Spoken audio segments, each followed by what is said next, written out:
விஜயநகர பேரரசை எதிர்த்து போர் புரிந்த முக்குலத்தோர். கிபி 14ஆம் நூற்றாண்டில் பாண்டியரின் வலு குறைந்திருந்த காலகட்டம். தமிழகத்தில் ஏற்பட்ட சுல்தான்களின் படையெடுப்பு மற்றும் ஆக்கிரமிப்பில் தமிழகமே திக்குமுக்காடி கொண்டிருந்தது. சுல்தான்களின் ஆட்சியை அகற்ற தமிழக அரசுகளுக்கு உதவி புரிவது போல் வந்த விஜயநகர அரசர்கள் தமிழகத்தில் காலூன்ற ஆரம்பித்து தமிழ் அரசுகளின் ஒற்றுமை இன்மையால் தமிழகத்தை கைப்பற்றினர்.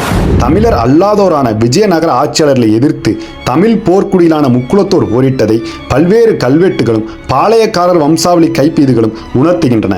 கிபி 1547ஆம் ஆண்டைச் சேர்ந்த இளவேளங்கால் நடுக்கற்கள் வெங்கடராசன் எனும் விஜயநகர பிரதிநிதிக்கு எதிரான திருநெல்வேலி வெட்டும் பெருமாள் பாண்டியன் நிகழ்த்திய போரில் வீர மரணமடைந்த கொண்டையங்கோட்டை மறவர்களை போற்றுகிறது. கிபி 1549ஆம் ஆண்டு புதுக்கோட்டை மாவட்டத்தைச் சேர்ந்த விசங்கி நாட்டு கள்ளர்களை ஒடுக்க விஜயநகர பிரதிநிதியான அக்காலராசா என்பவன் நார்த்தாமலை பகுதியில் முகாமிட்டிருந்தான்.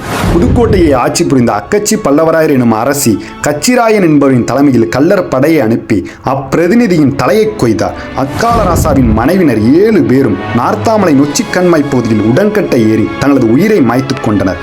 அக்காலராசாவின் வழியினர் இன்றும் உப்பிலிக்குடியில் வாழ்ந்து வருகின்றனர்.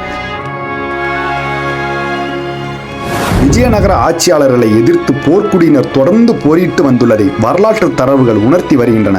அதன் தொடர்ச்சியாக திண்டிவனத்தில் உள்ள திந்திரினேஸ்வரர் கோயிலில் கிடைத்த கல்வெட்டு கிபி 1583ஆம் ஆண்டு சேர்ந்ததாகும்.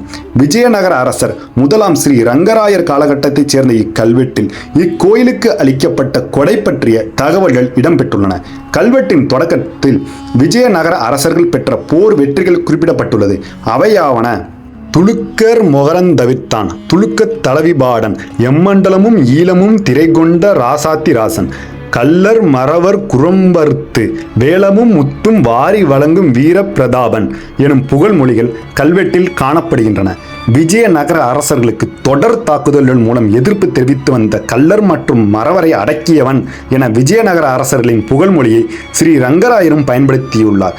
விஜயநகர அரச மரபிற்கு எதிரான போரை தமிழ் போர்க்குடி சமூகமான முக்குலத்தோர் தொடர்ந்து செய்து வந்ததற்கான சான்றாக இக்கல்வெட்டு அமைகிறது.